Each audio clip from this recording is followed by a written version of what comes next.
Hi, I'm Ben. Welcome to my book corner. We have a book review for you today. It's been a little bit of a while since I've done one of these, so bear with me. I'm a little bit rusty. This is a book I read back in December, and I need to acknowledge first of all that I received this book for free from the author in return for a fair review. Here is your review. This is Pets for Legion by Shawn D. Brink. This first came out in 2021 and the paperback is 242 pages long, and this is a Christian horror, and this was possibly my best read of December.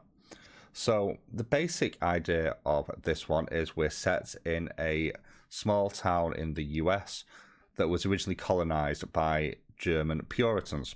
So you have a Lutheran church present, and you have a bit of a biblical connection. And in this town, we have our main character of Sasha, who has just moved in following a difficult divorce from their abusive husband. They work at a school. They have had a bit of a difficult moving in period. The teacher who is meant to help her move in and help her move her stuff, Mr. Kelleher, was a bit missing in action.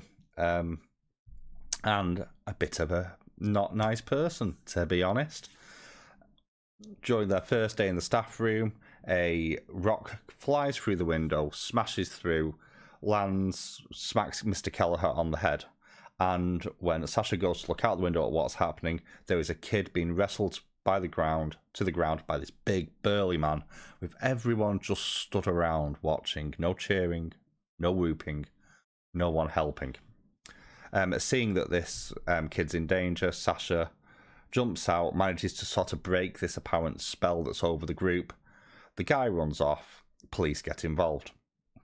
But by doing so, they accidentally put themselves in the sights of a demon from the Bible itself, that demon being Legion, or the demon that is many. And what you have here is you have the moving from the initial target to Legion wanting Sasha to be their new thrall and pet to torment over eternity. Now, Legion cannot come up to the surface, cannot manifest in the real world, so does have to rely on a couple of pawns to do their work. One is known only as the Chief throughout a big period of the book, and the second one is a character called Clay. We'll get onto them in a moment.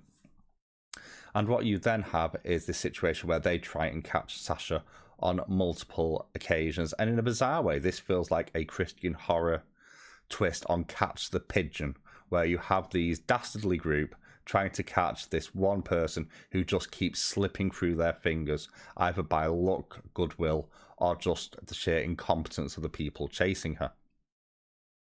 And this works really well because it keeps the level of tension and the plotting and the pacing going.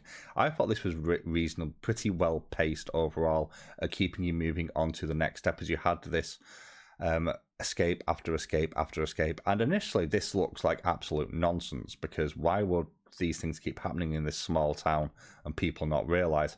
But there are plot reasons that explain, because of how long Legion has been here, where the influence does to a limited extent spread out and cause almost snow blindness to the local population, which kind of explains why Sasha was the one to break the spell when the kid was being assaulted.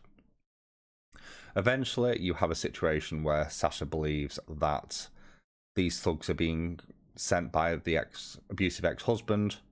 That obviously turns out to be false, and eventually ends up in the local Lutheran church with the Reverend Javier, I probably just butchered that one, who helps smuggle them out, and the chase continues. Now, during this period, Sasha does get pulled over by a lawman called Simon, who is very much the Dewey from Scream in this scenario, in many respects, very much looked down on by their peers.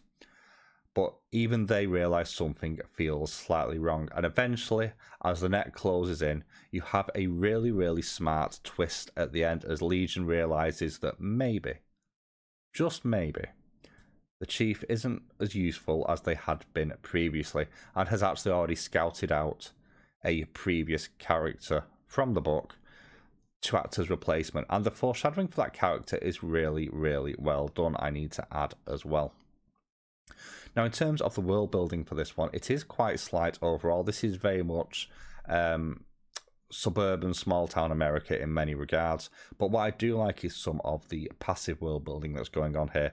The idea that these things keep happening because of the demonic presence just mildly blinding everybody around them to it is an interesting one, especially when you consider the identities of the people working for Legion in this.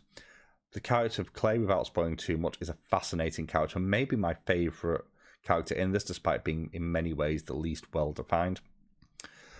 And the fact that the Lutheran Church is there, and then this then leans into Christian theology with the idea of Legion being unable to possess people who are true in their faith to Jesus Christ, as it was Christ who cast Legion out into a herd of pigs. Don't know why that word was so hard to get to. So there's various different things that link back, and then leading into the fact that this was originally a Puritan village from when the Germans moved over and colonized, and that it still has these ancient roots here, does play into the story. And you do have a very climactic, very blockbuster ending in terms of the final showdown between the heroes or victims of the peace, depending on how you choose to look at it, and Legion themselves. And this does have a bit of a happy ending, although it does, as a minor criticism, wrap up a little bit too cleanly in many regards at the end. Now, in terms of the character work, this is where this falls down a little bit. Because of the relatively short page time, most characters don't really get above the level of almost a caricature, but slightly better than that, in that they have just enough flesh on the bones of the character for what they're doing to make sense. But there's nothing particularly deeper than that. For example, with Sasha, not under the influence of the demon Kuznu there, scarred and troubled past, so therefore very distrustful of strangers and various different situations, and therefore has a natural survival instinct due to their previous relationship issues. You have the priest who is almost wavering in their faith but not quite and feels a calling to something greater.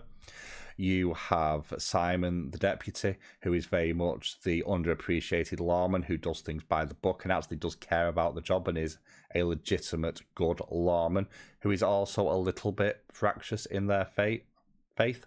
So you do have enough here for the plot to work. It just needed potentially a little bit more to just cling on to. Now, on the flip side, in terms of the Chief and Clay, they are actually better in terms of the way they are fleshed out. And Clay in particular is a fascinating character. I can't really say much about them here, but they for me were the real highlight. This sort of big brooding creature that isn't what he appears to be on the surface, and interesting little snippets of world building that limit how powerful he is, which is really, really well done.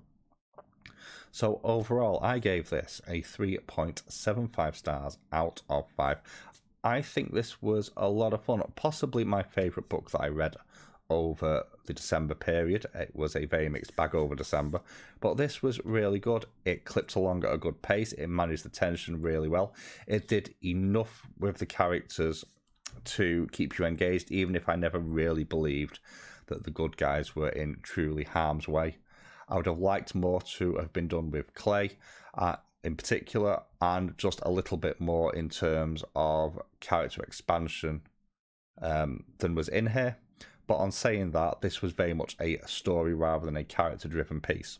So the characters did enough to drive the story on, and the story does not let up. From the minute the first sort of the breakup happens, it's then over and over and over again with a chase and escape and chase and escape and chase and escape.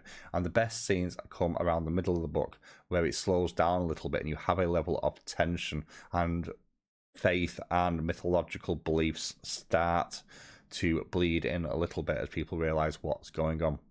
So overall, I really enjoyed this. I think this is well worth checking out. This is Pets for Legion by Shawn D. Brink. I hope you've enjoyed this video. Thank you for watching.